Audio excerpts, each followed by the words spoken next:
Thank you everybody for being here. Really looking forward to having a really productive conversation today on how Black cooperatives help poverty alleviation. So to introduce everybody, we have Kim Ford.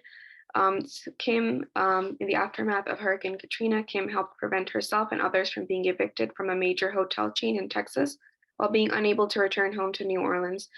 This was the start of an almost 20 years of success in community organizing, human rights, and social justice work. Kim's approach is to listen to those most affected by injustice and support their efforts to organize and lobby for goal-oriented success. Her current work includes chair of New Orleans chapter of the National Coalition of Blacks for Reparations in America.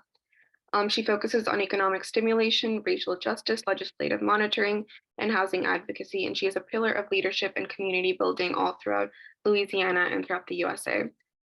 We have Kyle. Kyle Webb is a visionary leader dedicated to creating a world where everybody has an equal opportunity for success. As its chief executive officer of the Cooperative Economic Empowerment Movement, Kyle is committed to advancing the African American community's economic power and social outcomes in the Inland Empire of Southern California. Kyle also serves as the operator of Webb Investments, his family's investment company, with a degree in business administration finance from Morehouse College and an MBA from the University of Southern California. Kyle has the knowledge and experience to drive impactful change. He has also completed the advanced finance program at the Wharton School. Kyle also serves as the board of directors for Bright Prospect. We have Eric Simpson. Eric Simpson is an experienced human services professional and cooperative manager with 20 plus years of diverse experience at the intersection of cooperative, economic, social work, and community development. He is a small farmer and organizer. Eric serves as a board member, owner, and project director of the West Georgia's Farmers Cooperative, an agricultural co-op founded in 1996. He also owns and operates New Eden Ecosystem in West Point, Georgia. Thank you everybody for being here, and we're really excited on having this conversation. I will be moderating today, so really interested in seeing where the conversation goes. So Kim, I'm gonna start off the conversation with you. What do you think are some challenges faced by Black communities today, particularly in regards to economic circumstances, in regards to poverty, and how exactly do cooperatives help in alleviating poverty, which is the focus of our conversation here today? Well, I think that I know here in my community in the city of New Orleans, I feel that our elected leadership has not been participating in the task of economic stimulation for the Black community. And matter of fact, in the past 25 years, it has consistently decreased. And before that time, we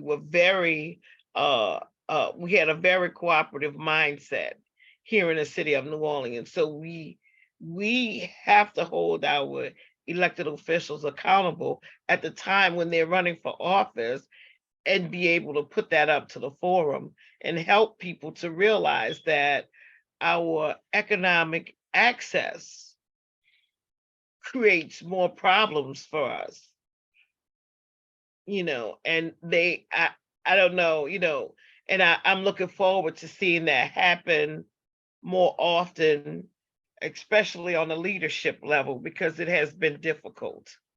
Mhm. So Kyle, would you like to add to that? How exactly do you think would be a great way to make elected leaders more accountable for that and in regards to economic stimulation of the Black community?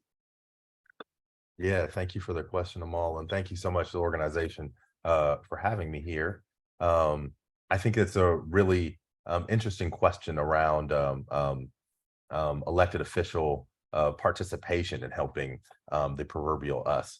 One of the things we say in SEAM all the time is the United States is a democracy on voting day, but we're a capitalism every day. And so one of the things that a lot of our elected officials do is they parade us when it's time to talk about that one Black example. They promise to us when it's time for them to get their vote on voting day. But when we talk about the things that really matter for economic inclusivity, we do not seem to be found. For example, they will make a policy that will suggest that diverse diverse primes and contracting can get preferential treatment. But they also will say that the bonding requirement for the diverse prime is the same as the bonding requirement for others. And so how are you going to give preferential treatment to a group of people that have not had the capacity to develop the opportunities that the first primes have had? And so effectively, the opportunity gets presented to the old group of primes because they'll say they will have tried their best in order to incorporate someone of disadvantaged background. Those are things that we cannot stand for from our elected officials and or the bureaucrats that run our local jurisdictions. We have so much more power than we think, and we must come together in order to hold folks like that accountable for those decisions. And sometimes they're not making those decisions on purpose, if you will, but those errors of omission omit us from participation, and that we cannot stand for. Absolutely. Thank you so much for your answer. Eric, would you like to add on to Kyle's point of adding more inclusivity for the Black community, particularly among elected officials? Yes, I would. And I think that I can offer maybe a slightly different perspective than my two colleagues that went before me, because they represent large Black cities with majority, well, except LA is not majority Black anymore, and I don't think it's ever been.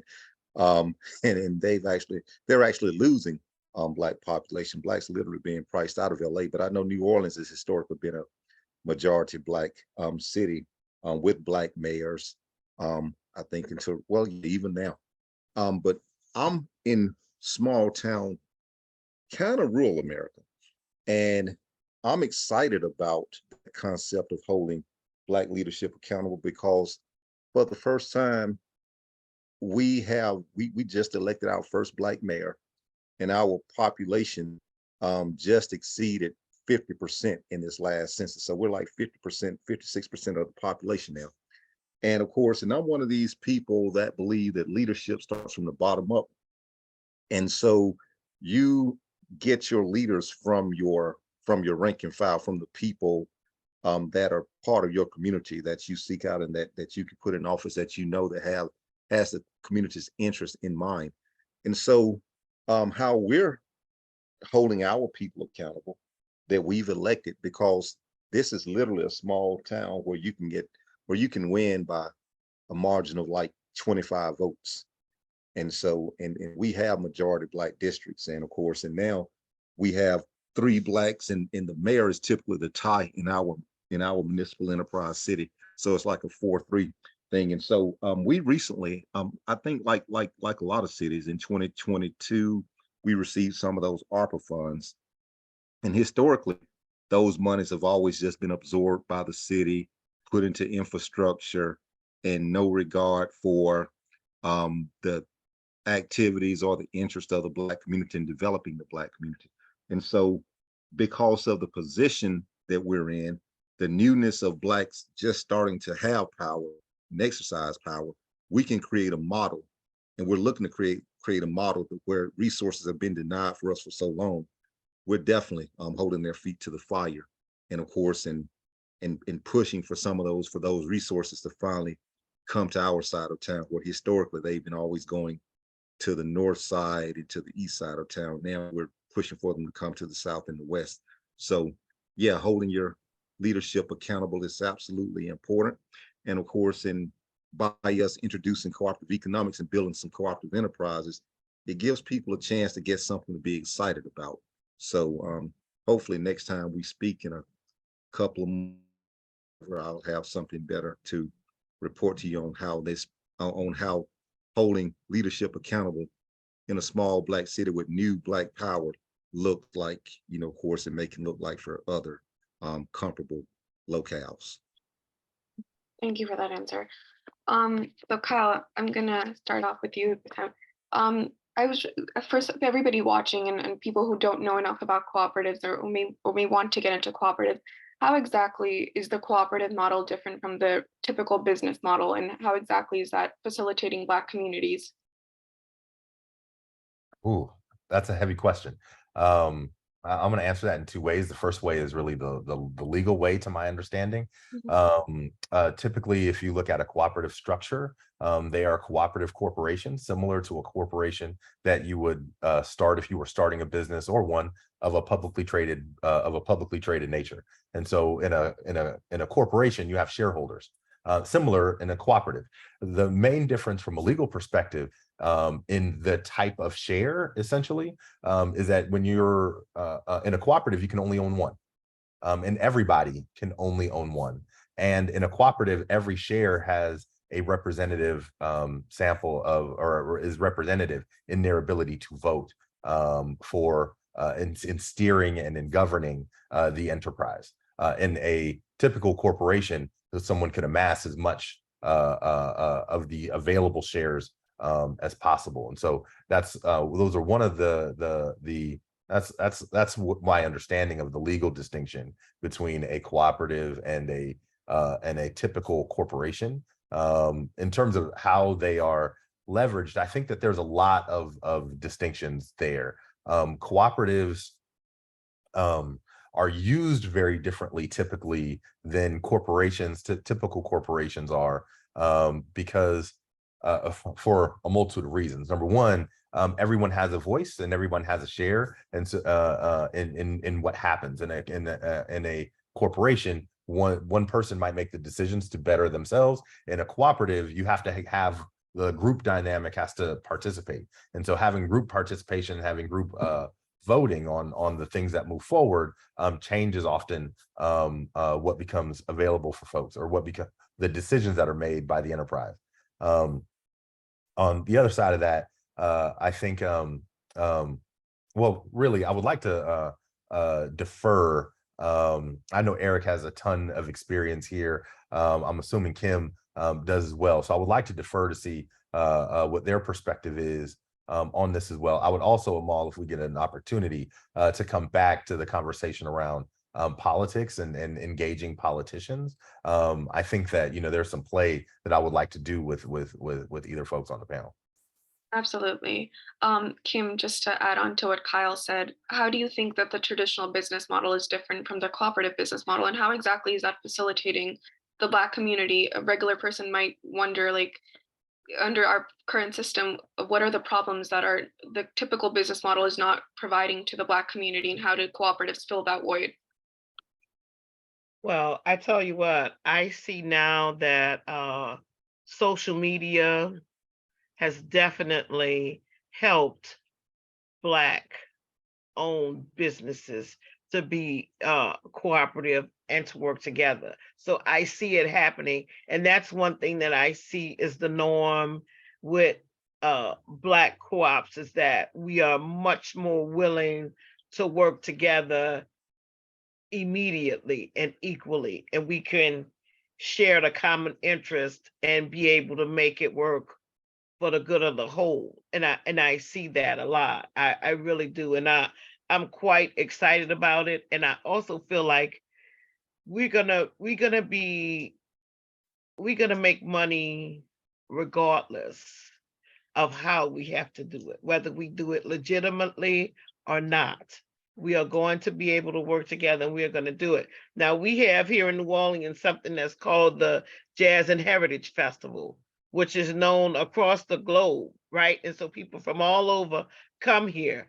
But it has gotten so big that it has excluded the Black community. So now we're having to I just talked to my friend the other day who has a fruit co-op where they do fruit, right? Fruit Orleans is the name of it. And we're gonna have the space that is in front of his business. We have businesses, small Black owned businesses coming from all over to set up their tents out on the grounds, which is on the way to and from the Jazz Fest. So we have to do it how we have to do it. And I see that as a people that has been ingratiated, that we can work together and we will work together, and it is for our best interest. And I do see it. I do see it happening, and I see it happening every time I partner with other Black-owned businesses. I see it happening, and it has been. We have been far left out of the economic opportunities in America. You know, by Yeah, being a minority, but I do see us continuing to stand up and continuing to move forward. absolutely. Thank you for that answer. Eric, would you like to add on to Kim's point how cooperatives are differing from the traditional business model and how they're helping the Black community through that model? Absolutely. Um, yes, just going back to the 7 principles of cooperatives. Um, and principle 7 it resonates very deeply and I would dare say deeper in Black America, especially in Black cooperative communities, than it does in, say, traditional business or the corporate model. Um, when you think about concern for community and the collective model of shared ambition, shared prosperity, uh, that is something that's natural to us, but we didn't maybe we don't practice it enough other than on Sundays. We do cooperative economics very well when it comes to church. And of course, and I belong to a historical church, the CME, which used to be the Colored Methodist Episcopal Church, but later changed its name to the Christian Methodist Episcopal Church.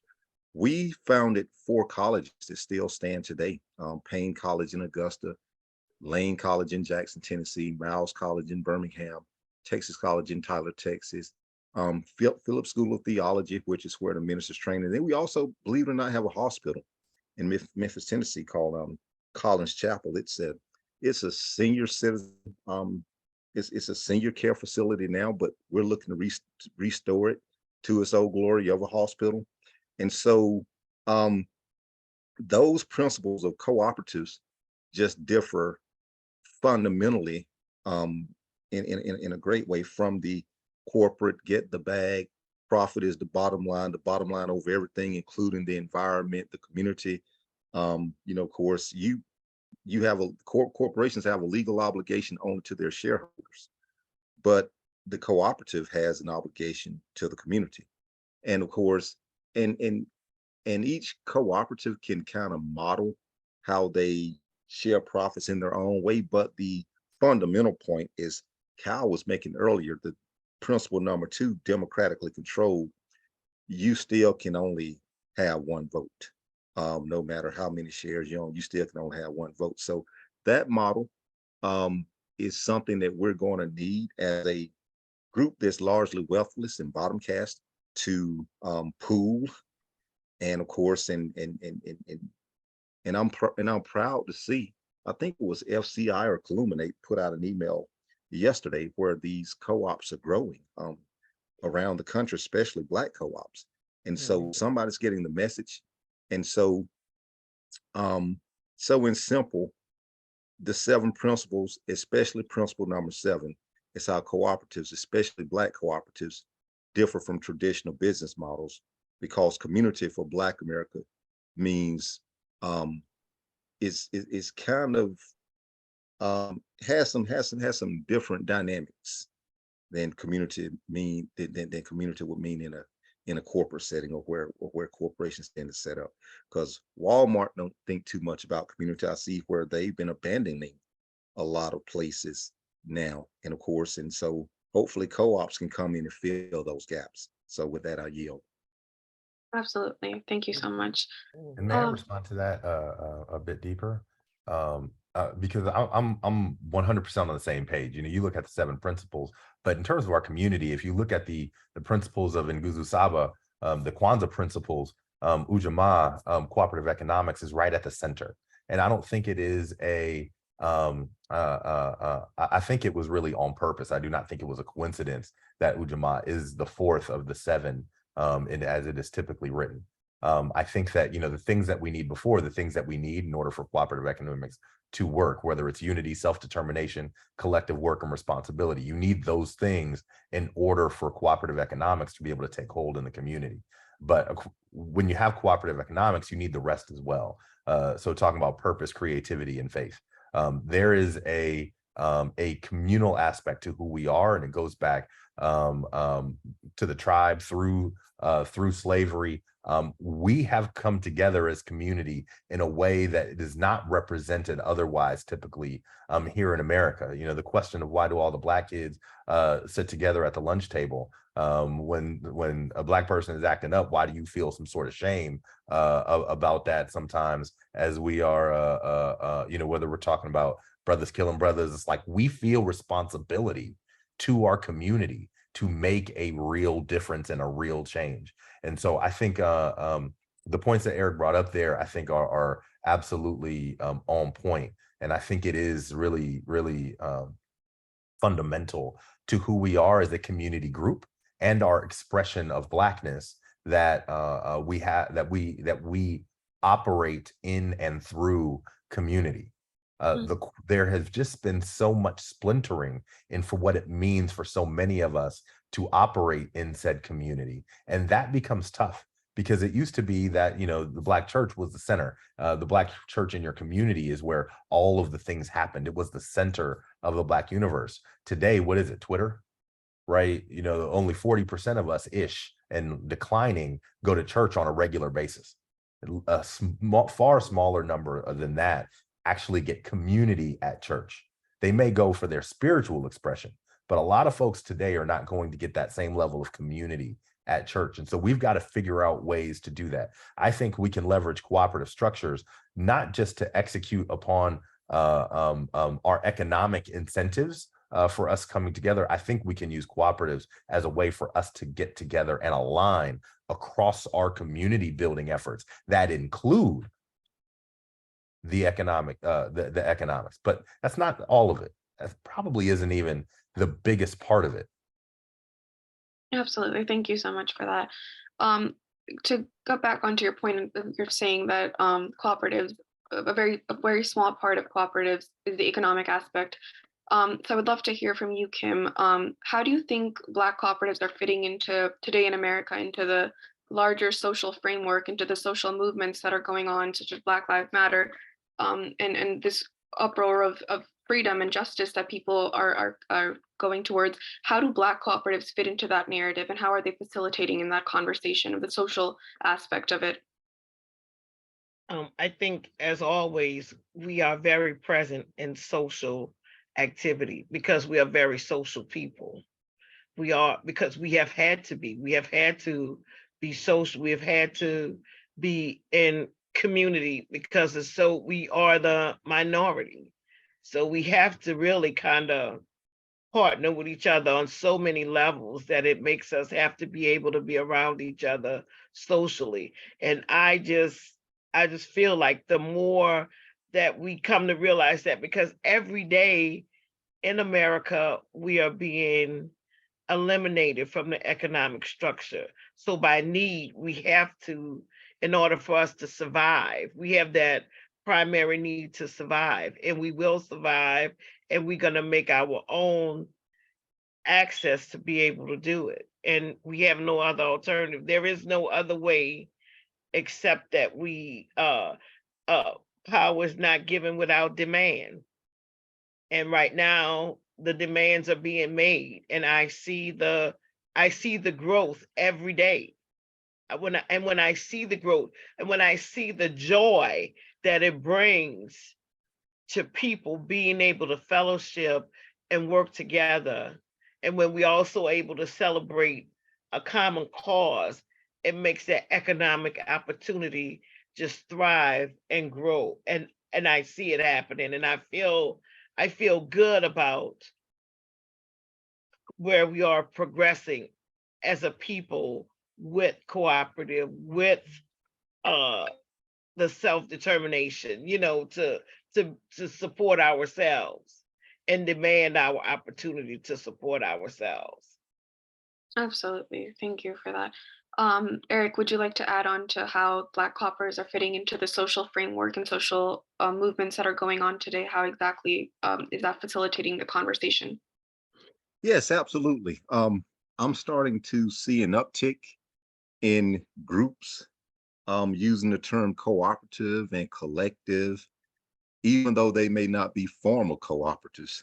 And of course, it gives people like me an opportunity to, teach, what is a true cooperative. And so, but working in the spirit, if not in the letter of a cooperative, is still good. It's still great because I mean, like as I mentioned earlier, and we've always done that, historically, without even, just naturally, without being conscious that we're doing it. But those of us that have been working in cooperative spaces, we know that there's some intentionality there. But yeah, I see it happening in politics. There's conversations about creating parties, political parties, to address our needs that aren't, many people feel that aren't being met by the two-party system that we're in, especially in certain pockets of the country, like the South, places like Mississippi. And of course, housing, other just social activity around issues. People are starting to pull together and work together and form these loose alliances or these tight alliances, but they're calling themselves collectives and co-ops. So yeah, there's definitely, it's starting to resonate, and that's great. And once, and I know that that's the goal of NDCC, is to create more cooperatives like that. So hey, the environment is becoming right for it, from what I see. Social media and everywhere, I'm starting to see an uptick in those terms. Absolutely. Kyle, would you like to add on to the point that we made around social justice movements and how co-ops are sort of facilitating the conversation around that?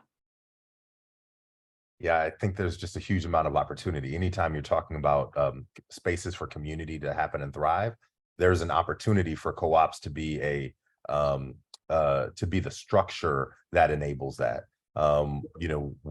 We often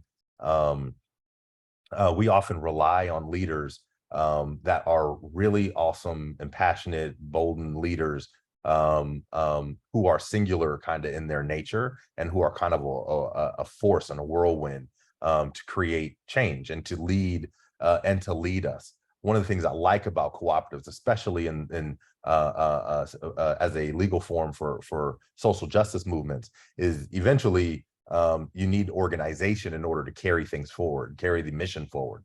And cooperatives could be that space so that you create succession plans, such that you allow the voices, not just of the leadership, but the voices of the people who are moving together, to create the values and the execution. I think that there's a lot of opportunity, I think, for that, and we have started to leverage the cooperative system and structures in a way that will create extraordinary, that can create extraordinary value from the community coming together to demand more. The other thing I think is there's the demand on the outside, but there's also the demand on the inside. And so many of our social organizations are demanding from the outside. And we also have to leverage, it would be great if we're leveraging similar structures to demand from the inside and to organize in a way that that enables us to move together internally in the same way that we expect from the external sources. So post George Floyd, there was a huge movement around people of African backgrounds coming together to support each other's businesses. While we were expecting that from the organizations on the outside, there was a huge movement for us to support.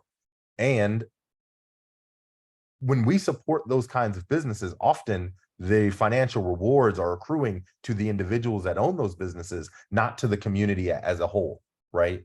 And so it's great that that's the case, because people tend to hire people that look like themselves. But at the same time, the rest of the financial rewards are not spread across us. So somebody might get rich and move out of the neighborhood, and all of a sudden, how they give back, how they spend their money at gas stations, the doctors that they go see might not look like us and might not be repatriating in the community. Leveraging cooperatives to do those kinds of things and to create the value could keep the value in the community in a very real way. Absolutely. That was put very well. So we do have a question from Brandine McNorial. How can we use a legal framework of cooperatives practically? I know Eric, you answered in the chat, but Kyle, if you would like to add on to that, and Kim, on how exactly can we use the legal framework of cooperatives in a practical sense? So Kim, would you like to start off with that? I'm sorry, I didn't see the question. So it's on how can we use the legal framework of cooperatives in a practical way in our practical lives and in creating cooperatives as well. I just think the best thing that we can do is just get the framework and organize, and be purposeful about spreading the message about the importance of cooperatives. We just have to do it. I mean, that's just the only way that I see it, just short and simple. We have to organize around it, and we have to do it. We have to be purposeful about talking to our neighbors and our friends to work together.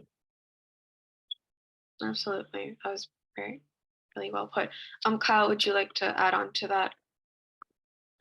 Yeah, in terms of legal frameworks, one of the things I'm going to start with is something that Kim talked toward a bit ago. Power conceives nothing without demand. I think the legal framework of a cooperative is one where people come together and people or organizations come together. And they come together in order to create value for themselves. Essentially, they are demanding something from those with power. And so I know I have personally been in a co-op for marketing spend, where a few of us will get together and pool our resources in order, as a cooperative, as a legal entity of a cooperative, to then be able to purchase advertising space so that we can advertise our shared brand or our shared products similarly or more powerfully, if you will. Because individually, we wouldn't have the ability to have purchased ad space on television. Collectively, we would be able to do those kinds of things. And so leveraging co-ops for purchasing, to consolidate purchasing, to improve margin and efficiencies in businesses. I think that's a great way to leverage co-ops. I think that there are sales co-ops as well. And so being able to come together in a place like a farmer's market, who also could be set up as a co-op. So when folks are putting in, they would have the ability to move together as they are. So the vendors would have the ability to move together in terms of sales. Typically, that's not the case, but that is a way that we can leverage co-ops from a selling perspective. I think again, the legal function of a co-op is just to serve the purpose of an enterprise, whatever that purpose is. If you have a nonprofit mission, you could organize as a co-op. And I think a lot of nonprofits would do better to organize as a co-op, primarily because you have to be profitable and you have to operate a profitable business when you're organized in that way. It's still for the benefit of community, as nonprofits are. You can just set it up in a way that in a cooperative fashion. Now, one of the issues you have in you leveraging the cooperative form is when somebody gives you investment dollars and seed capital, it is much more difficult to give them a return unless it's a loan, because somebody can't invest. Let's say your startup costs $1 million. Somebody can't put up the $1 million and get and get all of the shares of stock, right? Somebody, if they put up the $1 million in a cooperative structure, it almost has to be structured as a loan or some sort of mechanism in that way, in order to get the return for the capital that you put in. I know for a lot of co-ops, us and Seam included, that has been a barrier that's been a barrier to our growth. But I'll tell you, we've leveraged Seam really to do two things: to create power and wealth within the community, power in the coming together, but the wealth. Our cooperative mission is our business is a startup studio. So we are creating businesses that are cooperatively owned, and not necessarily worker cooperatively owned, but are cooperatively owned, such that the proceeds that are created by the business from selling outside of the co-op can be shared within the co-op, either as patronage refunds or in reinvesting in or investing in things that can improve outcomes on behalf of membership. And so there's a lot of ways that you can set up as a cooperative. And you can bank as a cooperative, a credit union essentially is a co-op.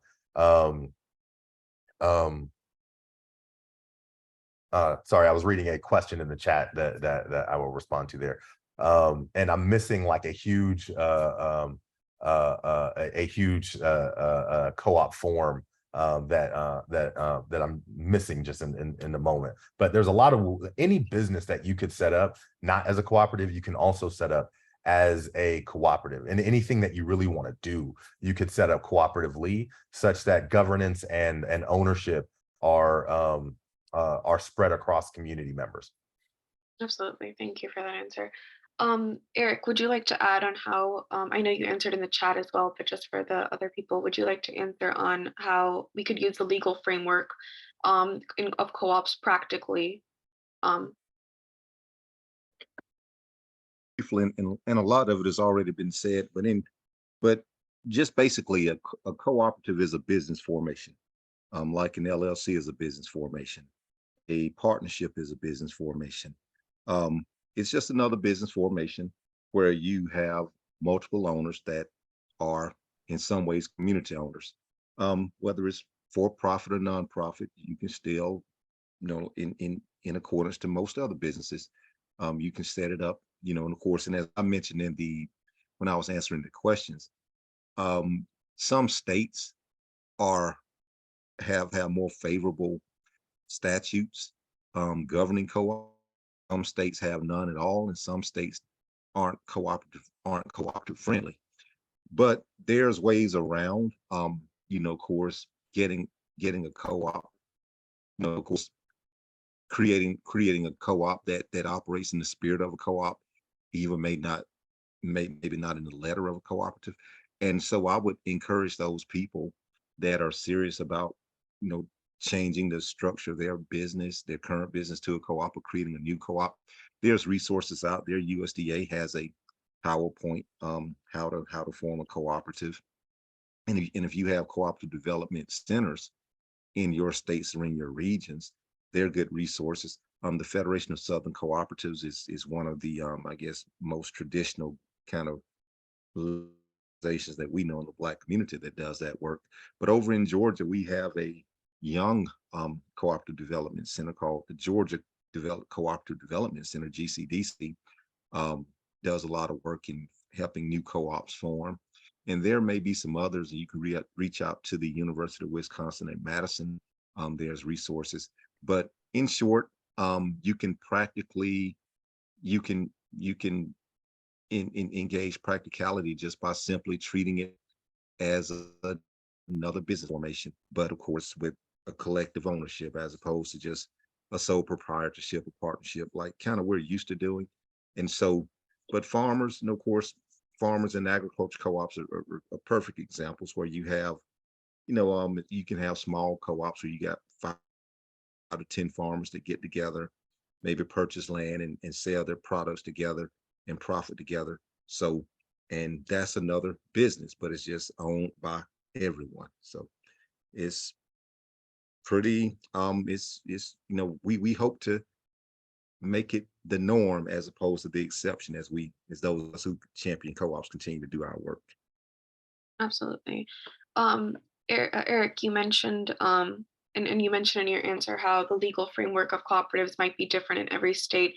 Kim, how do you think is a good way of providing education and training to individuals who may want to start a co-op, but these particular resources might not be available or as readily available? What do you think is a good way for people to get involved into starting co-ops and also being provided the proper education and training? Do you think there are resources that the government might provide, or private organizations, and what route would you suggest for them to take? I tell you, that's a great question, because every every community, every issue, but I am an organizer first and foremost. I'm an organizer. And so even around issues that people don't even realize are important, I have to be able to be personable. I have to be willing to do the work. I have to be willing to make myself available. I have to be willing to reach out to my community. I have to be able to do those things that will have people that are interested in what I have to say and what I want to be able to do. And so it's all about organizing. And yeah, I will go out to a school and talk to the parents. I will go out to school and talk to the parents that's waiting in a carpool line when I'm going to get my own grandbabies. You know what I'm saying? I have ways that I just have to do it, and I am resourceful.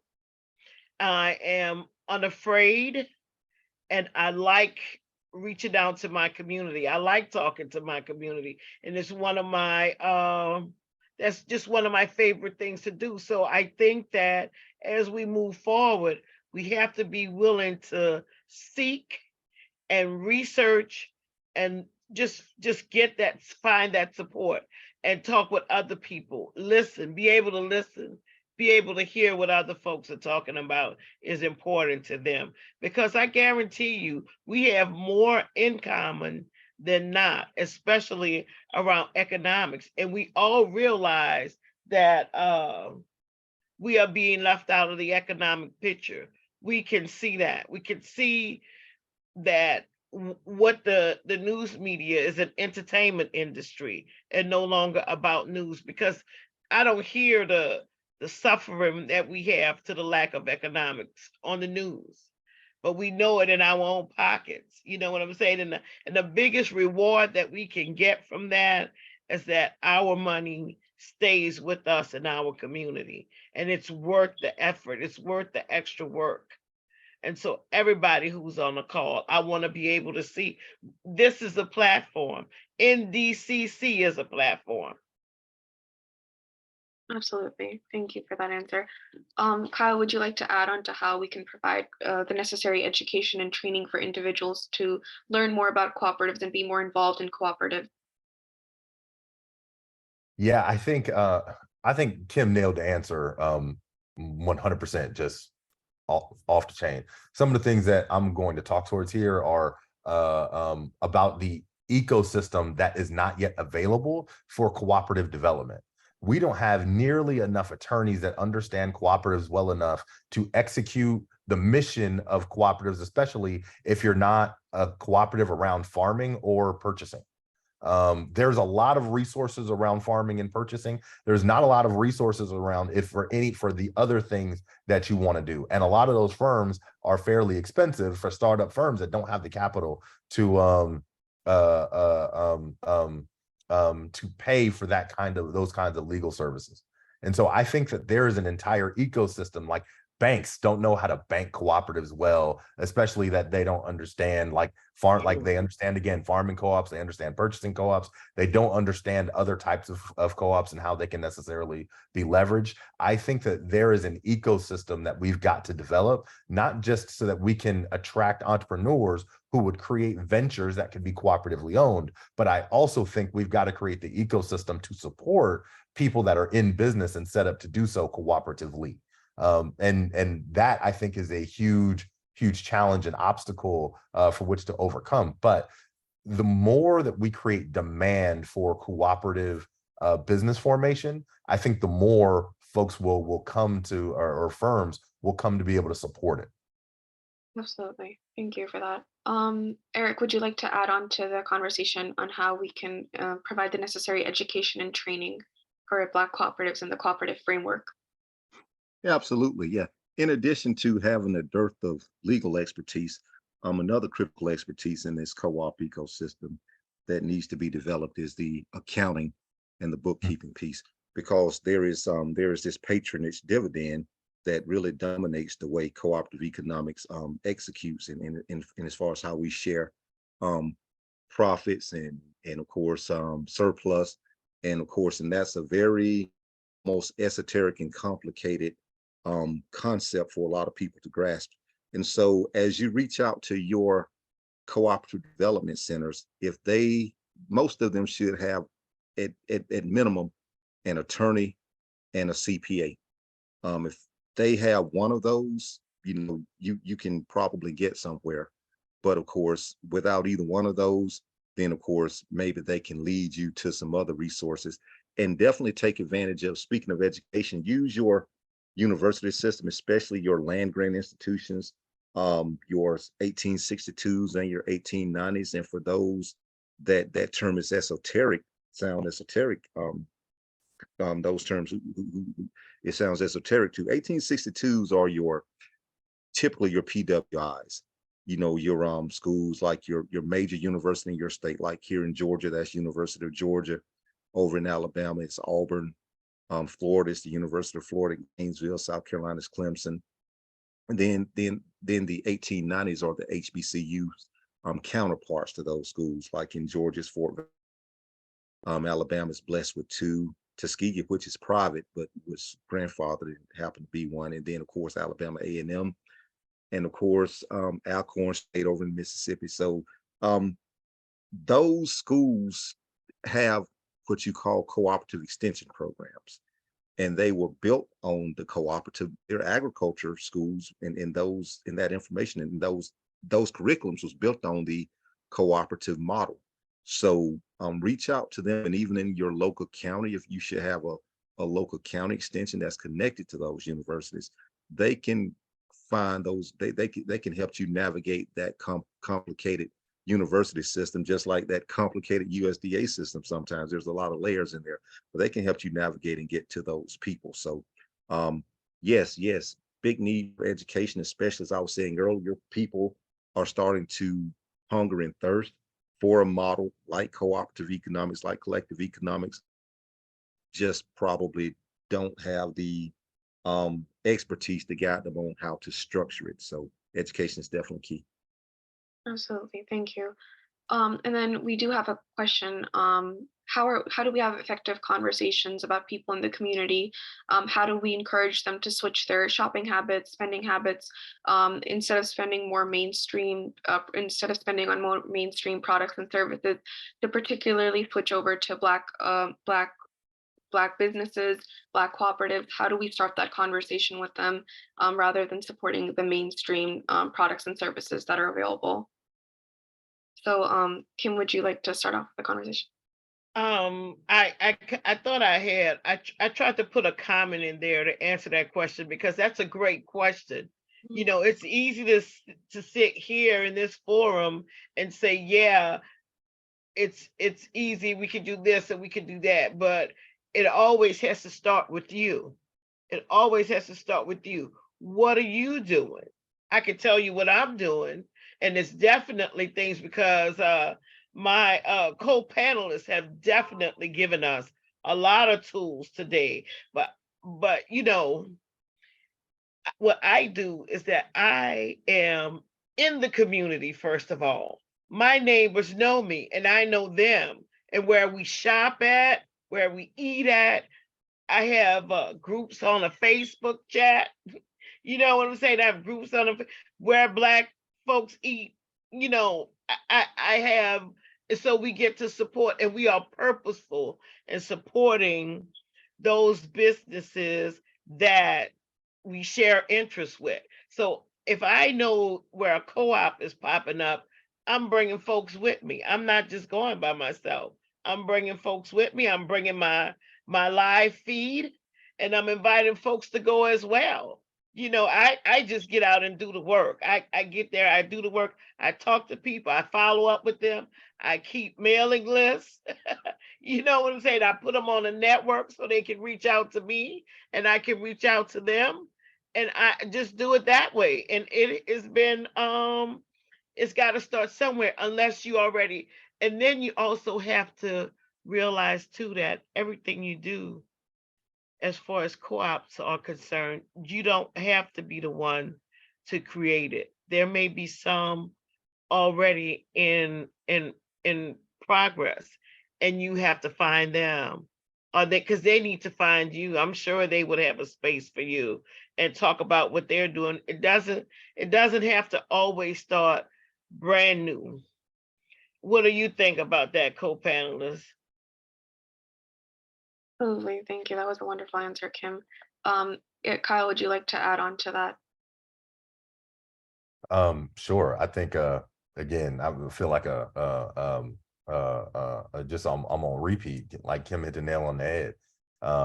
Because of that, I'm going to go in a different direction. But if she didn't say that, that's the answer where I would have started. The other thing I'd say, another thing that I would say is, we in our community in general, cooperatives or otherwise, need to make it easier for people to figure out what's in it for them and to access that and access that in a way that meets their expectation level. And so, for us, it's been very difficult. Um, um, uh, it's been very difficult for us to explain the value that somebody could get from purchasing a membership in SEAM. And we've made it more difficult because we've made our cooperative essentially a startup studio. So we're building businesses. Well, businesses take a long time in order for them to start to produce a patronage refund type of a return. And so if you want your business to grow, you need to take the money that you're building and reinvest it. And so we are not creating a time, we're not making it easy for people to want to participate. People are interested in the idea, but they're going to want to participate when there is a patronage refund. And then they're going to be mad at us that they're not participating in last year's patronage refund, right? Because they're going to want access right now. And so, for us, that's been an issue that we found, for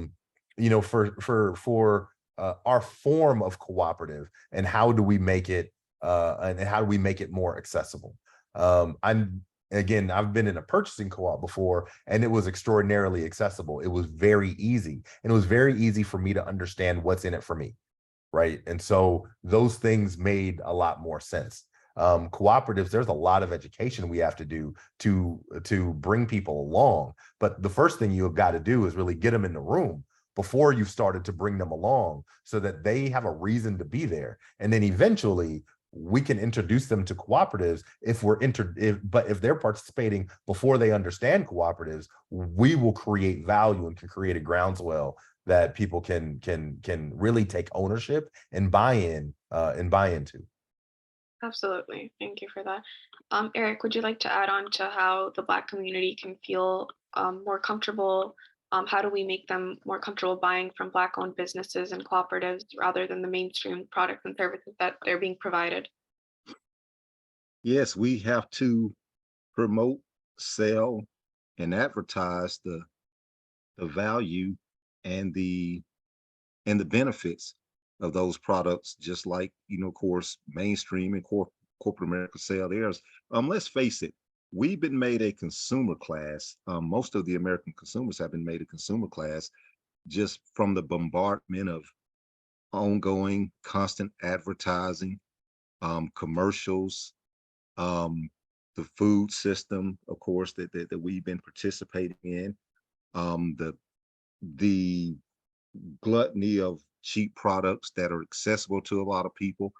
And in corporate capitalism and corporate America has created a consumer class that when we think of just say a particular product, there's a certain brand that pops in our mind. In business, we call it top of mind awareness.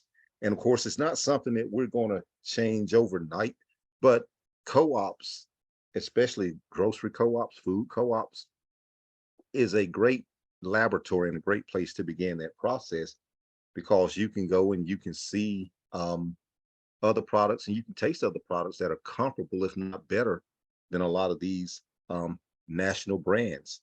And of course, the in many of these brands that you will find in co-ops that are Black-owned brands, you're not likely to find in supermarkets, because those places have been out of our access. And and here it is in 2023, we used to cry about it, but it's not really a bad thing now that cooperatives are emerging once again, and especially food co-ops, because now we have a place where people can go to those things. So by advertising the co-op and getting people to to gravitate toward the co-op because of the oasis of power and liberation and ownership and being able to buy black and to buy local and to get organic and things that are good for us. You have a chance to expose them to those products. So the co-op movement itself is going to play a role in that. But then even within the movement, just our, within our community, and we can even build them within these cooperative structures. We've got to have um, a media infrastructure that promotes our products. When I think of black brands, the first thing that come to my mind is BET, which is not even black owned anymore. It was black owned for a long time.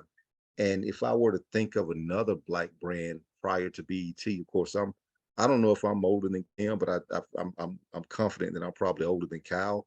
I can go back to my childhood. There was this sausage called pork sausages. I mean park sausages out of Chicago.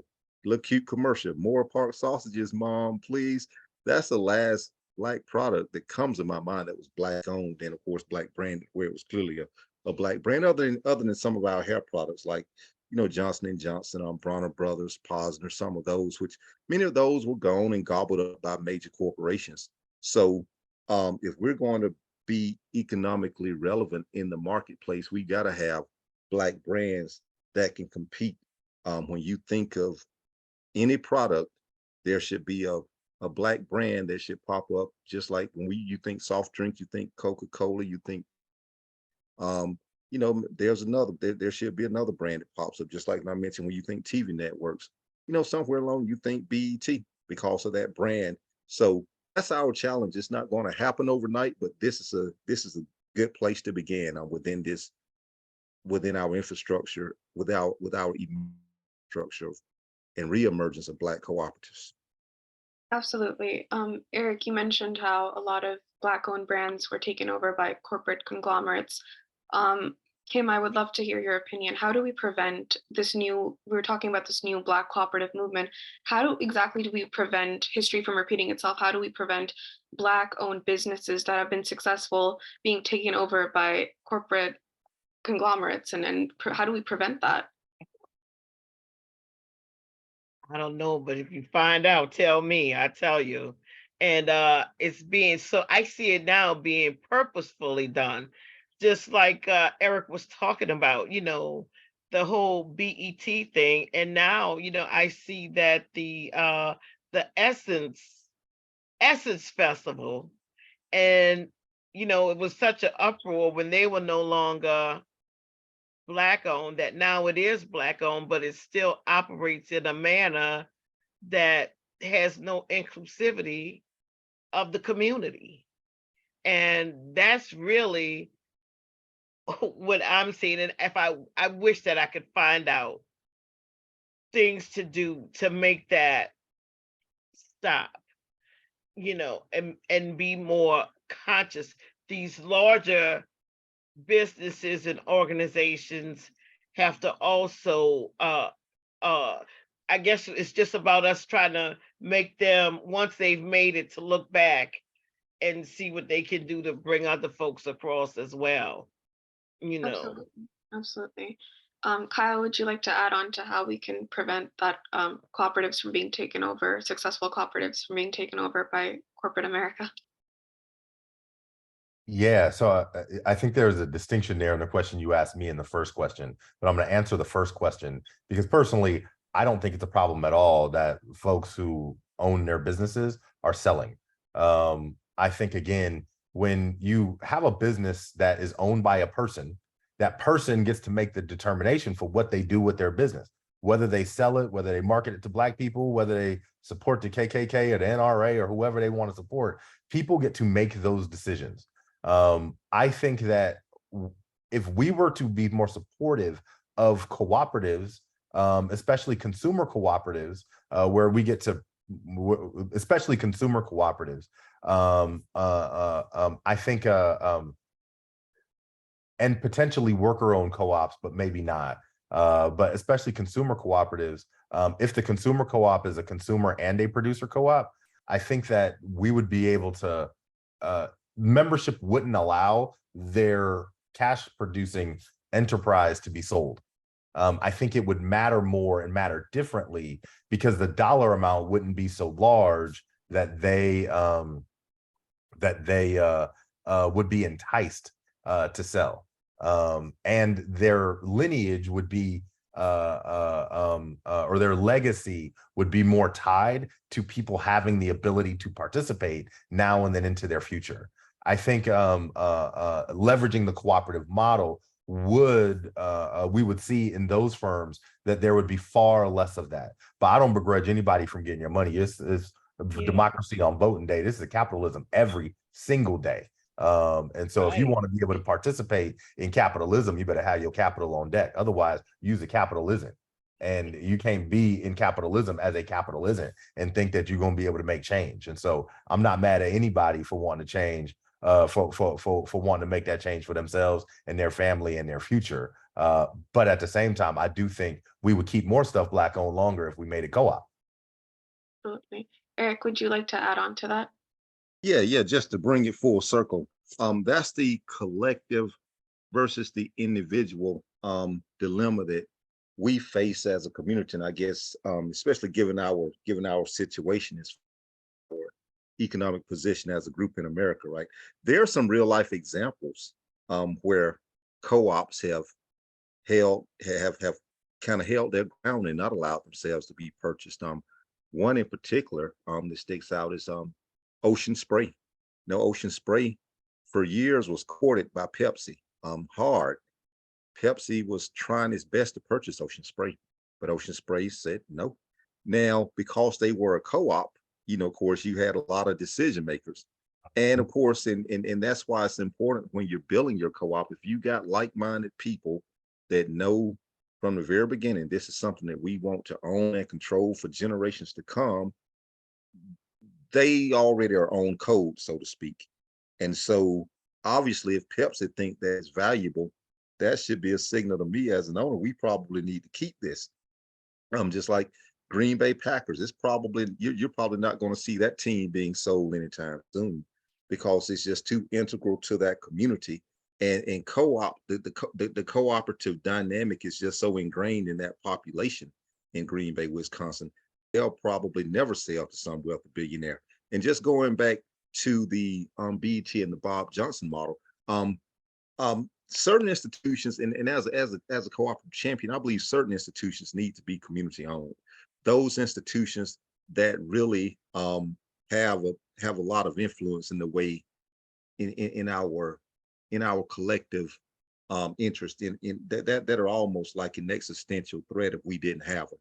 No, obviously you want to control your media. Now, if we had other media besides BET, losing one probably wouldn't matter, but we need a media source. Things like hospitals, media, food, especially food, those things need to be, banking, I believe, needs to be community owned as opposed to one individual. Because if an individual sells the only apparatus that you have, what then do you have?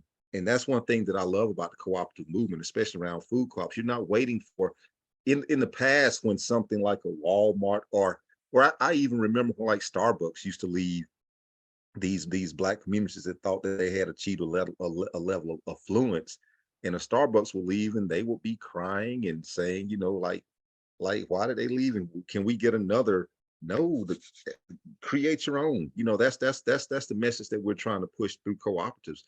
We can do this. The brand isn't there, but we can still do this, and we can build our brand over time. This is intentionality. You have to be intentional about this work. But yes, so the way to hold on, so the cooperative model in and of itself is a way to mitigate the risk of your key institutions and businesses being owned by one person or one family. That's because, let's face it, a business person, we're conditioned to make money, build our business up where they're valuable, and then cash out. But when you cash out, now your community doesn't have media. Now your community doesn't have a hospital. Now your community doesn't have groceries.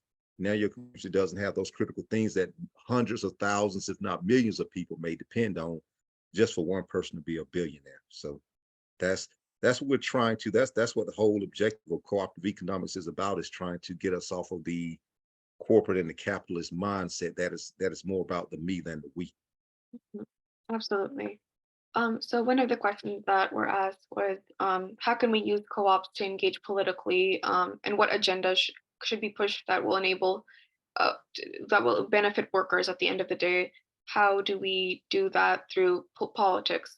Um, I know Kyle, you wanted to start off the conversation on politics, so if you would like to start off the conversation. Oh, yeah. Politically, I think, thank you for that question, Brandy. Politically, I think it's interesting. There are a lot of ways to engage co-ops politically. If you get a membership base that's large enough, I think you can sway, you can leverage that political influence to create value for the membership base behind you. And I think that is, for me, that's the best use of political power that a co-op can generate. For example, our co-op is, relatively speaking, small, but we got 600 members, and 600 members that typically 98% ish read our emails. When we tell that to politicians, listen to the feedback that we have to give, and that's only 600 members. In the case of the two counties that we serve, there's 4.5 million people. There's almost 400,000 Black folks. If we had 50,000 members, right, we would then be able to sway and swing much higher than our weight class in a way that creates value, because the politicians would have to listen to us, because about 10% of the population votes. So you're talking about 450,000 voting people. If we had 50,000 members, we would now be over 10% of the electorate of the voting population in a presidential election. We'd be able to create some real value. I think on another side, I think the autonomous nature of a co-op lends itself to be to create the agenda for itself. And so we don't need to rely on leaders to create an agenda on behalf of members of a co-op. We can ask the members of the co-op the things that they want the people that are operating the co-op, that should be elected to operate the co-op, to focus on. And if we're doing those things, it's really ground up, and it should always really be ground up. The way technology is today, we don't need like a board of directors or any of those things. We could just operate and ask people to vote and engage with them on a more regular basis, in a way where they have a true say in what happens within their community. Personally, I think that cities should be set up that way, this way, because cities, if they were being set up today, they probably, and not knowing the legacy systems, they would be set up as decentralized and autonomous enterprises, and everybody who's a resident of the city would get a vote on everything. You would have a city manager and staff that would be preparing the things that get voted on, but you don't need a city council and a mayor anymore to do those kinds of things, unless the mayor is really acting as the city manager, which is a different thing, because you need people to do the work. But in terms of decision making, we don't need elected officials in that way. Now, I don't think it's going to change ever in my lifetime, but how could we do that? How could we engage cooperatives? I think that there are a ton of ways, and co-ops are uniquely set up to create that kind of change. Absolutely. Thank you for that. Kim, would you like to add on to how we can make co-ops more engaged politically and push that agenda in a way to benefit the workers?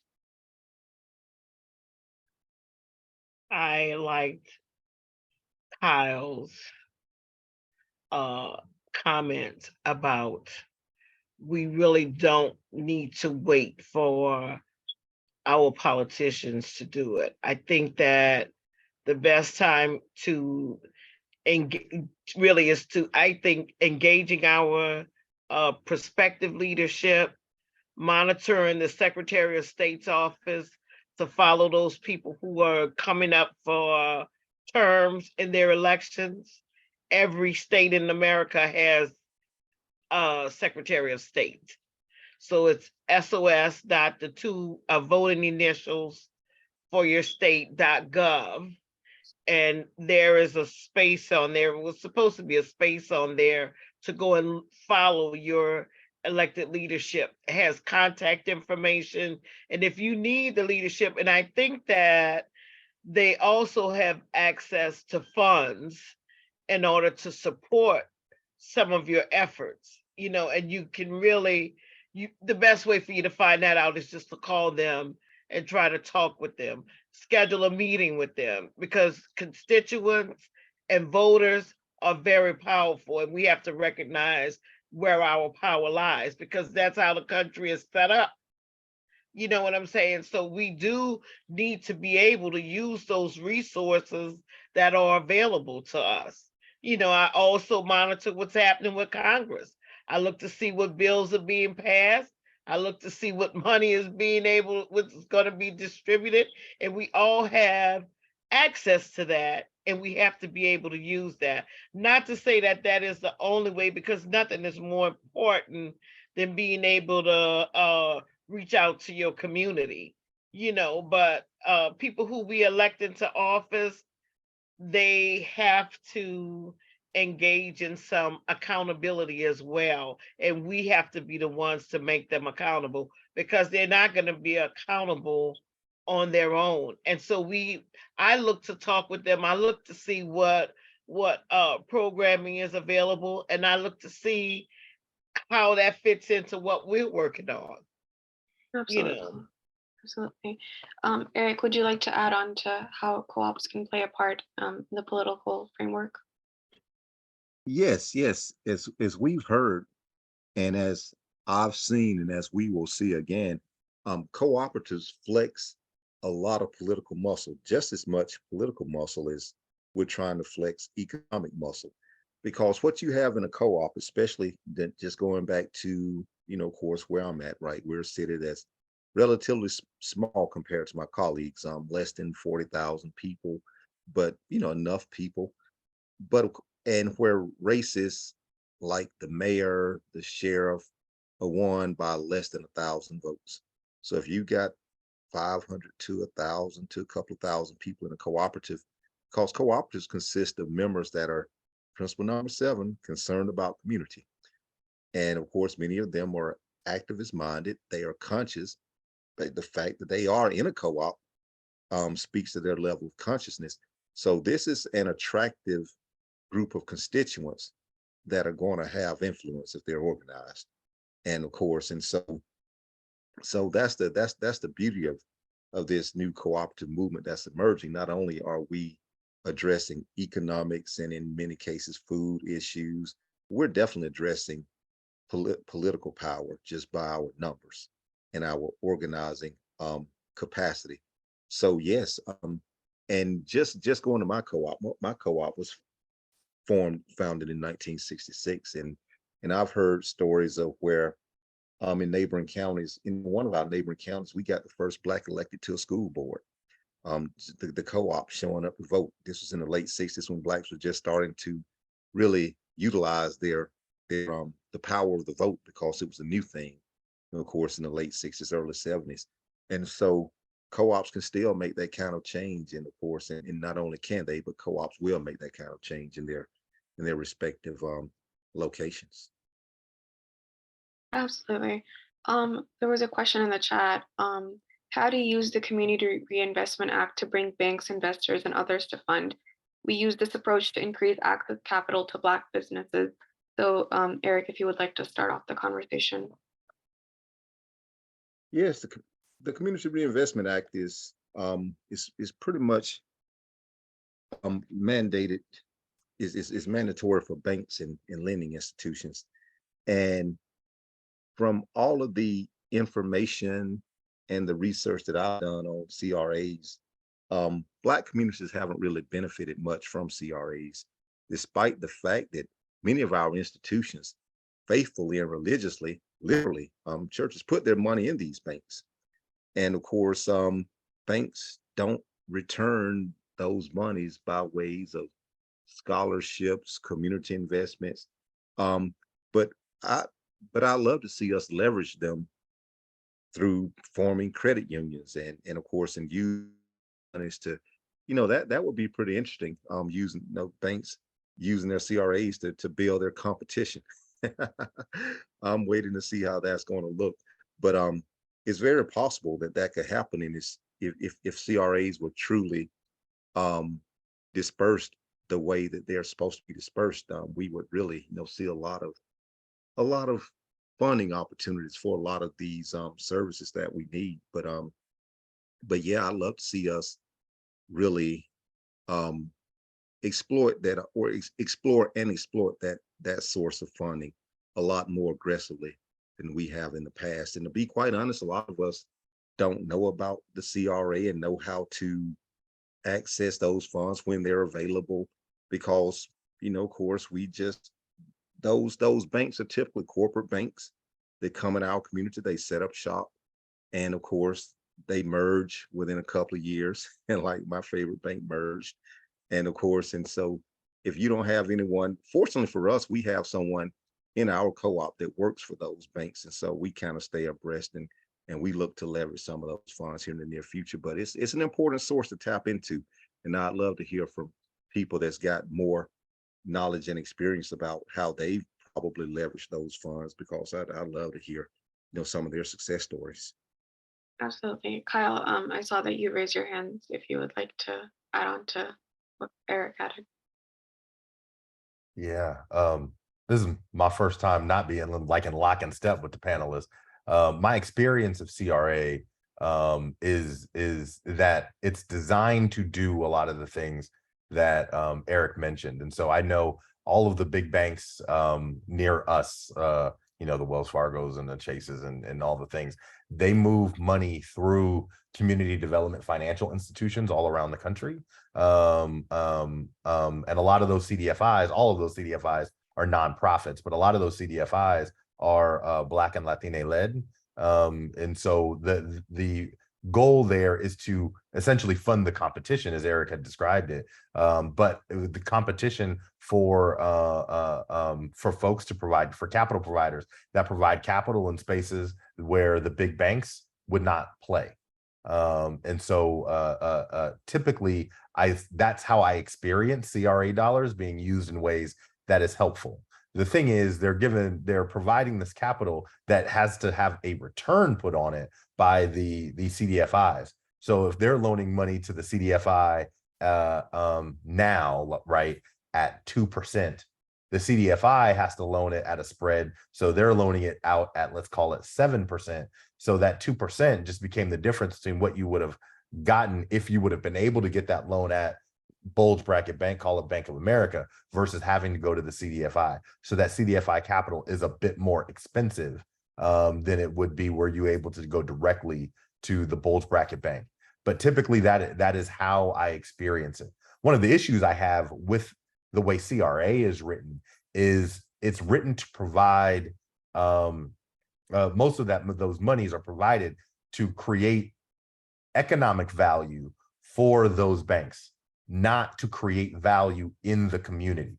So a lot of the other way I find that the CRA dollars is probably the biggest way I find that CRA dollars are used are twofold, but they achieve the same result. And I'll call that result gentrifying producing practices. And so they fund low-income housing, tax credit, low-income housing. And typically the banks like to, I've seen that the banks like to fund tax credit producing low-income housing in areas that are planned to be gentrified. So they get the credit for CRA, but by the time those projects are done, those times, the capital is far less risky than what CRA was designed to do. So CRA was designed to get monies into lower income communities. But again, we go back to the issue of like primes and things like that, right? You have somebody bidding to develop a piece of property and they do not have an inclusive mindset. So they don't want to include the community really in the planning process.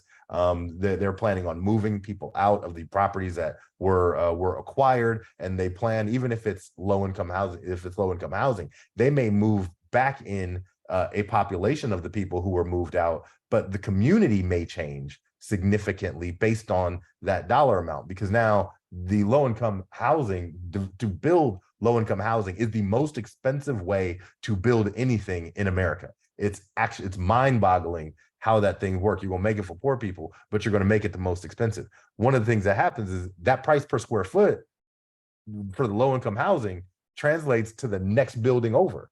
And so now if the person that wants to develop that next building over has to acquire it more expensively, all of a sudden they have to build it for a population that is not the population that is there.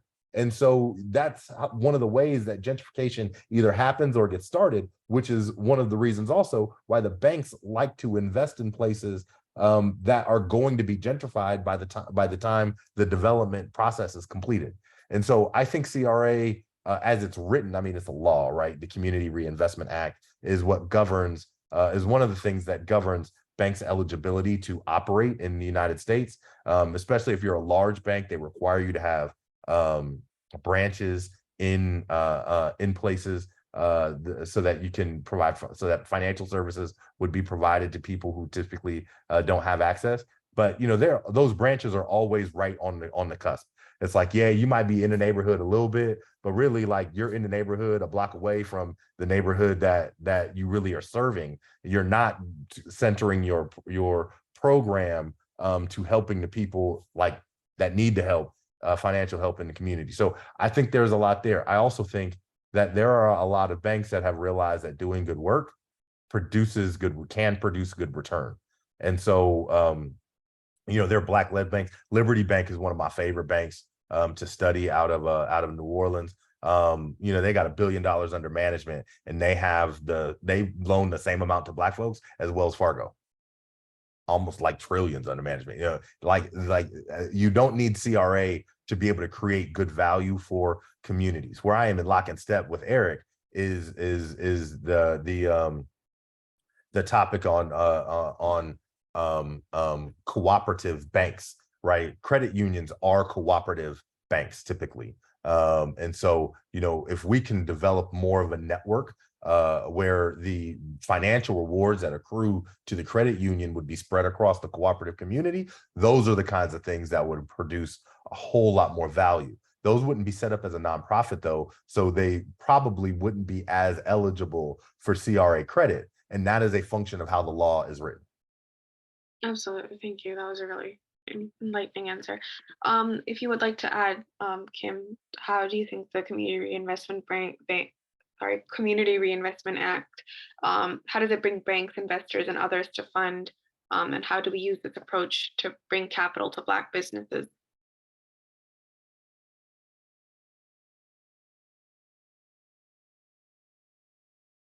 I really loved what you had to say, Kyle, because you are spot on about the fact that we do have this CRA, but its opportunity to benefit our community is lacking. And that's just like with any other programming.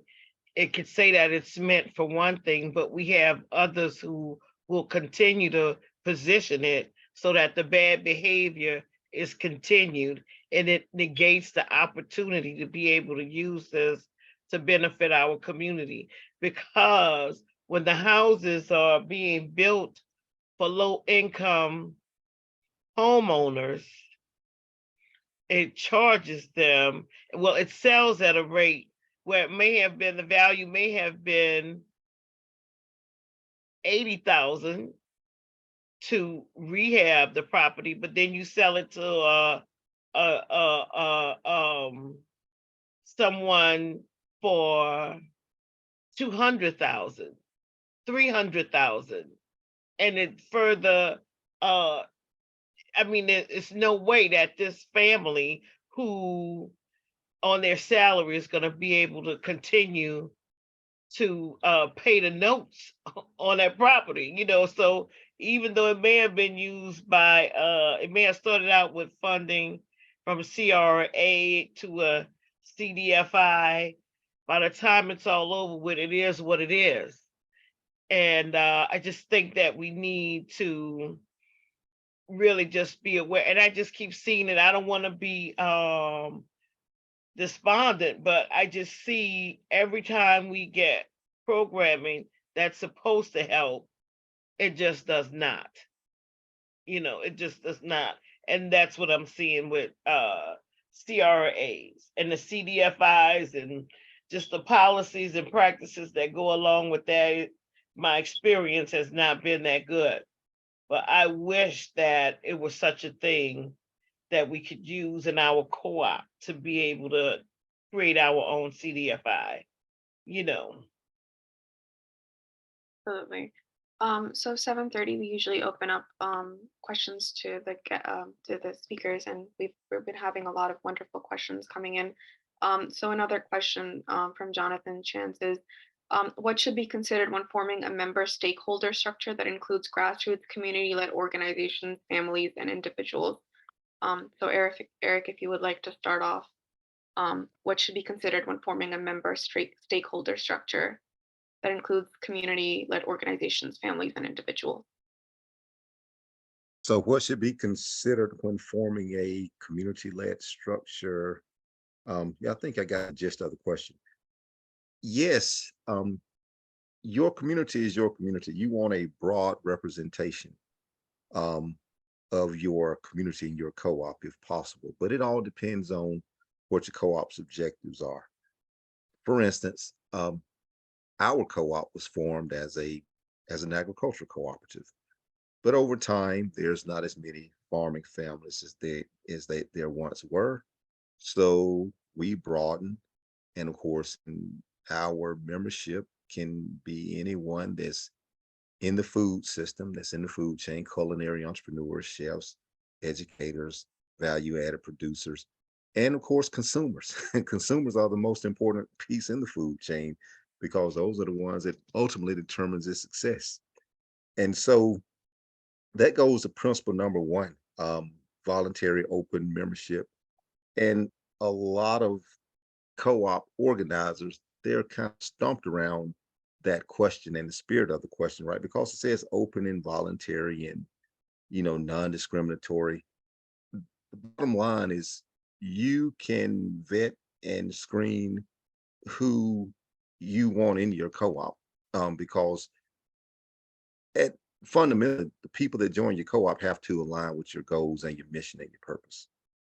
So you definitely want to make sure that of course that you got people that are that are in alignment with your values and with the co-op principles and those things. So yeah, that's a great idea, um to get those. If it all depends on the type of cooperative you're trying to form. Now if I was trying to form a producer cooperative, obviously I would want a lot of producers.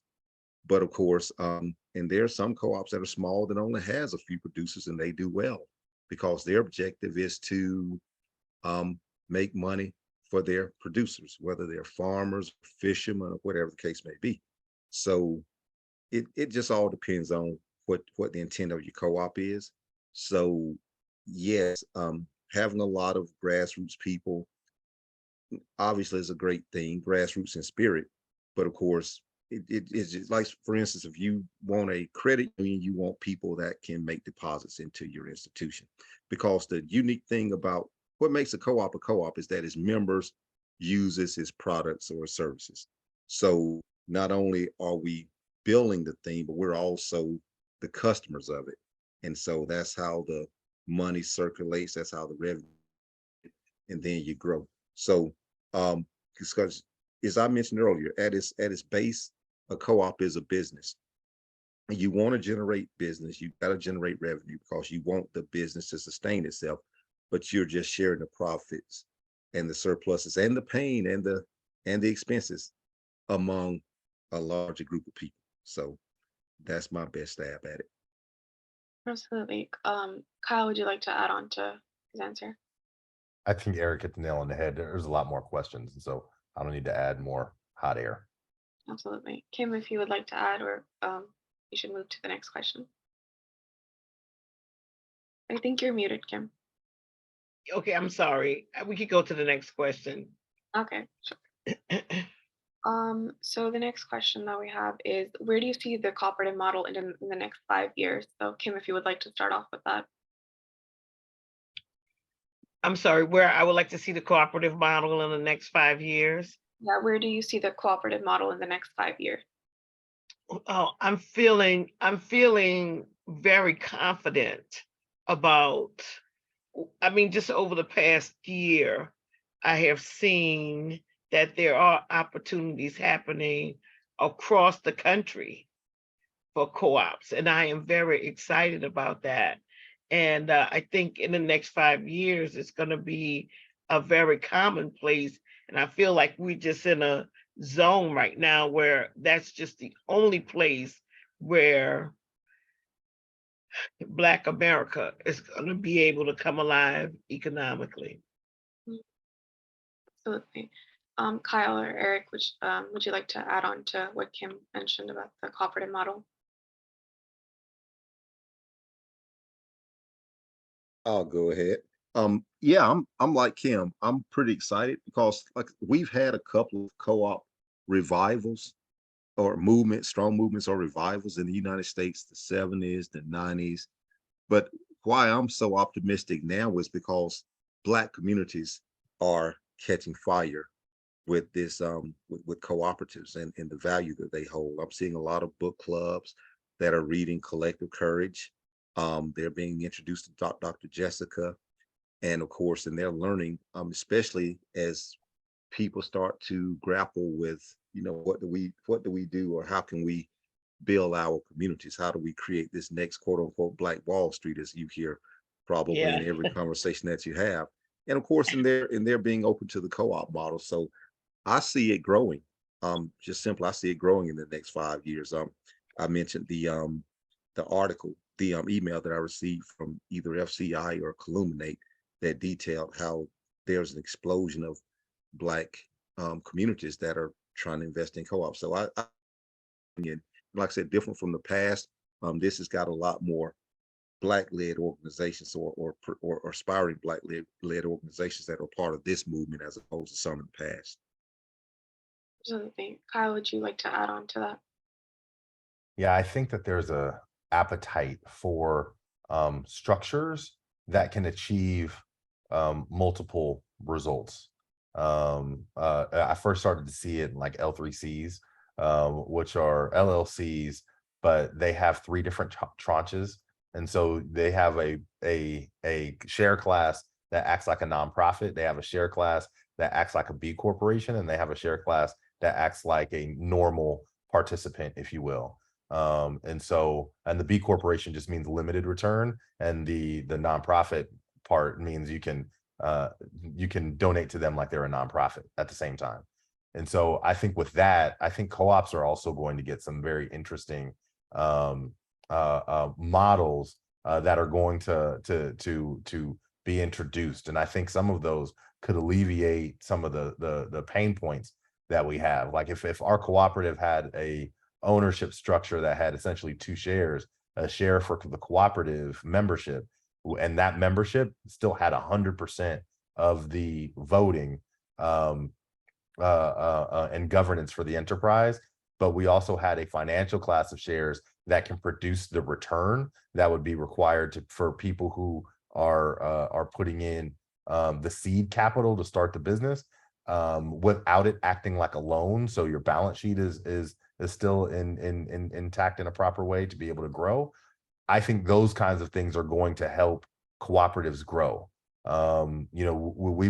We've got to do a really good job of overcoming some of the barriers to startup for co-ops, not just the people coming together, but the funding of them. And so I think that there's going to be a lot of progress made over the next 5 years. And I also think there's going to be opportunities for organizations that are set up leveraging cooperative structures to be able to thrive both in our culture and outside of our culture, because Gen Z is like that in a way that doesn't appeal to a lot of folks. Gen Z being like that means that the opportunities may become available. Absolutely. Another question is, what do I need to do immediately to change my legal structure from an LLC to a co-op? Um, a lot of us struggle with the first step. So if whichever one of you wants to answer that question, Eric. Cons- Consult your attorney. I'm finding an attorney in a cooperative development center. I'm not an attorney, so I can't tell you about the unique needs of your co-op. So that will be my advice. Anytime I hear the word legal, I say consult an attorney. Absolutely. And then another question is, are there advantages to using cooperative structures for building a community land trust over a nonprofit structure? So, Kim, if you would like to answer that. No, I can't answer that, but that's a Kyle or Eric question right there. Absolutely. Kyle or Eric, if you would like to answer. I'm familiar with some land trust, but I've never done land trust work, so I don't really know how the sausage is made in the land trust. But I do know that it's some type of nonprofit that holds. It's like a land bank, so to speak. And so Yeah. that's I wouldn't tell you to consult an attorney, but I would tell you Again, to consult a land trust or a cooperative development center because they're experts on that. I'm not an expert on a land trust at all. Absolutely. And I'm the same. Now, what I will say is the difference between a cooperative and a nonprofit structure typically is beneficial ownership. So essentially, if you sell it, the members of the co-op can get the money. In the case of a nonprofit, there can't be beneficial ownership, so you can't give a distribution to the shareholders.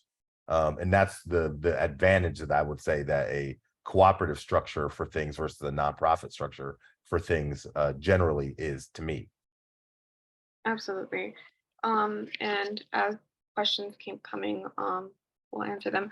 But just to sort of conclude the conversation, I know you mentioned your perspectives on where cooperatives will be the next 5 years. How do you think what do you think is the best possible way to improve the potential of co-ops? What support can we get from organizations? How can we support organizations? I know there was a question on philanthropic support for co-ops. What can we do as individuals to help support co-ops and their potential? Kim, if you would like to start off. I think that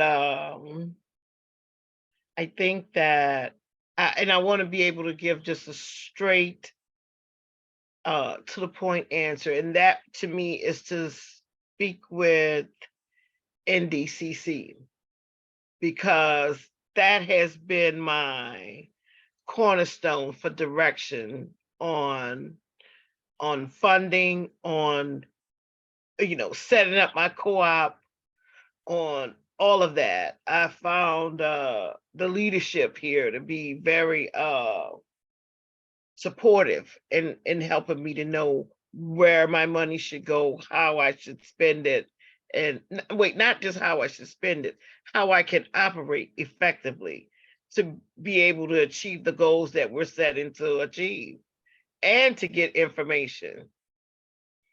Absolutely. Kyle, if you would like to add on to that. Join and bring your people with you. Absolutely. Eric, if you would like to add on to that. Exactly. Just the simplest way just is to join a co-op, and of course, and participate financially and actively and recruit other members. And of course, if there's a local co-op near you, whether it's a credit union or a food co-op / grocery store, join it and patronize it. Absolutely. I'm not sure there are other questions in the chat. So if anybody has any other questions before we end the webinar, feel free to add them into the chat or in the Q&A.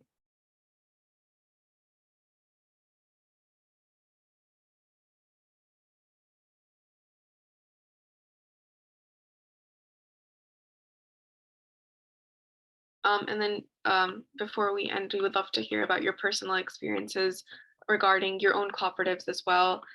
What were certain challenges that you think came in the way of forming a co-op, working in cooperatives? Eric, if you would like to add into your personal experiences as well for everybody listening. Yes, thanks. My co-op experience has been a pretty rewarding experience. I was fortunate enough to join a cooperative that was already in existence and that had been in existence for a long time. When I joined this co-op about 12 years ago, it was close to 50 years old, like maybe late 40s. like 47 years old or something of that nature. So we already had property, we already had infrastructure, we already had a corporation. So we didn't have to do a lot of that work in the beginning. We had members and had owners, but the work that we've done is still like was still like building a new co-op because we had to introduce it to the younger people, to the newer generation, where some of the older people had died off and left and just wasn't able to be as active as they once were. And so I got the experience of being a part of an established co-op as well as building a new cooperative as well, because we've incubated some new cooperatives from quote unquote mothership, so to speak. So from the agricultural cooperative, we're incubating the food co-op, which is a grocery store that we build, and we purchased 2 acres. And so we're in the process of building a 2 acre co-oplex that will include a grocery store, shared kitchen, a credit union, and some fuel islands. And of course, so yeah, that experience has been rewarding and challenging, and it's something that I know that the people that created the co-op are proud that because of that it didn't dissolve, because a lot of those co-ops, let's be frank, there were a lot of cooperatives that the Federation built in the South between 67 and say 85. Everything from daycare centers to housing. And many of those cooperatives, because of lack of succession, because the human resource to me is the greatest resource, not having, just like family land and family businesses, when there's nobody to take them over, they dissolve. And so the challenge going forward to these co-ops that are forming, um, build with 50 years, 100 years in mind, just like some of our um, quite counterparts in their businesses. Build with that in mind, because we almost got caught in that situation where, the busy walk of life and just doing the business of the co-op didn't leave much room to cultivate succession. So build with that in mind, and I think we will be fine. Thank you. Kim, if you would like to add on to your personal experiences on forming a co-op, working in a co-op, community building, what are some experiences that you would like to share with everybody here today? I tell you, I am looking and I have been trying to uh, get a co-op started. I have about, I think it's like 6 members now who want to join with me to open a space that we can share, but we still have some things that we're working on and trying to figure out how to make it happen. But I am quite excited about it, and it's a and the people that I work with are all people in the community that I've worked with before and supported them on their efforts, and they've supported me on mine. And so I feel like it's going to be a happy little marriage once we get it all together. And I'm very excited about it because now I realize that cooperatives are the way to go for my community, or we're just not going to be able to have that access to the economic opportunities that we seek. So I'm very excited about it, and I encourage anybody else that's considering joining and partnering in a co-op to do just that. Just the whole opportunity, and just to be able to just seeing it happening and seeing our money stay right here in our community. It is a joy I just can't even speak to you about, because of it's happening and it's going on and it's exciting, and I'm looking forward to it. And I want everybody to be able to feel this joy that I feel. Absolutely. Yeah. Tyler, if you would like to add on to your personal experiences as well on co-ops. I think you're muted. Yep, sure. Thank you. Um, I love the cooperative structure because it gives you immediate feedback. Um, we wanted to create our co-op. When we did in 2018, we had interest from over 20,000 people. We got about 250 members, right? And I was like, why are we unable to convert our interest? Right? We've talked to all the people, like we've been to all the churches, right? We've gotten all the write-ups about the things that are about to come. We had this story about, if we have 50,000 people join, we'll have enough money to buy a gas station. So we can have a Black-owned gas station in the Inland Empire, and our membership only costs $100. So it'll be accessible to almost everybody. And we had about 250 people join. And it really was something for us. The business that we had historically been in, you open on day one and it's busy, and it just is busy, and it's just busy. The cooperative work showed us, and we did not have the ability to hear it at the time, but it showed us that we had not worked well enough on what's in it for people, and how do we meet people where they are so that our cooperative is providing value today. Everybody is not going to move toward the future that you see, even if they like the idea of that future.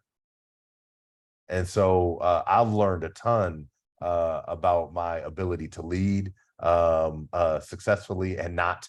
I've learned a ton about our community and how many awesome folks are just in here to getting it in every single day, and what the difference in opportunity makes. Right. I'll tell you why I got into, I feel so strongly specifically about co-ops for Black folks. There's really an opportunity thing for me, because I grew up in a household that had more financial advantages than most, no matter your racial background. I was going to public school in 8th grade, and I failed math, but I had my teacher's highest test average out of 0% in homework. When getting promoted, the counselor at the public high school told my parents he was going to drop me down 2 letter grades or 2 grade levels in math. So I was no longer going to be in high school math. I was going to be in 7th grade math, right? And if I would have continued on that track, I wouldn't have got the math credits required to be eligible to go to college. My parents had the financial resources to send me to private school. And at the private school, they were like, oh, he needs a challenge. We're going to put you on the calculus track. And so that change, like that opportunity that was provided by my parents' financial wherewithal allowed me to go to Morehouse. I went to Morehouse on a full academic scholarship, like I in a time where my parents' business was really struggling. But the point is, I got there because I didn't have, I had the talent to do the things, but I wasn't going to have the opportunity to display that talent if my parents didn't have the resources to effectively buy my way into a different opportunity.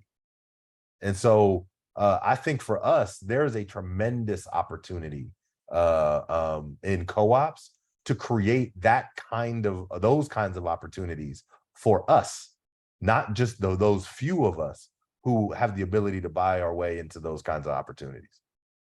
Absolutely. That was a great answer and a great way to end the webinar as well. I don't think we have any other questions. Thank you, everybody, for being a part of this conversation today. Thank you for your time. Today was one of the very good conversation that we've had. And we will be posting the recording on our monthly newsletter as well as our YouTube channel. And we will be saving the chat as well. There are wonderful resources in the chat that everybody has shared, and a great sense of community as well. It was wonderful being a part of this. Thank you, everybody, for joining us tonight. And we're really looking forward to seeing you in our future webinars and events as well. Thank y'all. It's been great. Absolutely. Thank you. You have a great night. You too.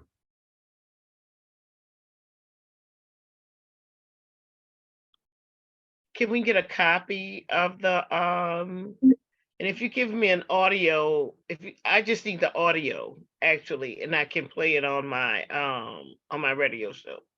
Oh, so the recording? The The recording of the webinar? I didn't hear you. So the recording of the webinar, right? So Yes, okay. yes. So I think we will. I'll make sure to send that over to your way as well, and then Okay, it'll be on our YouTube channel as well as the newsletter that's coming on Friday. But I'll make sure. okay, and I can't download it from the YouTube channel. So in order for me to send it to the radio station, it's got to be the original audio, Okay. MP4. Okay. And YouTube don't allow that. Yeah. I think Okay, Zoom downloads an MP4 file. So yeah, I'll make sure to send it over to you. But okay, thank you so much. You did a great job. thank A you. great job. It was all you guys. Right. Bye bye.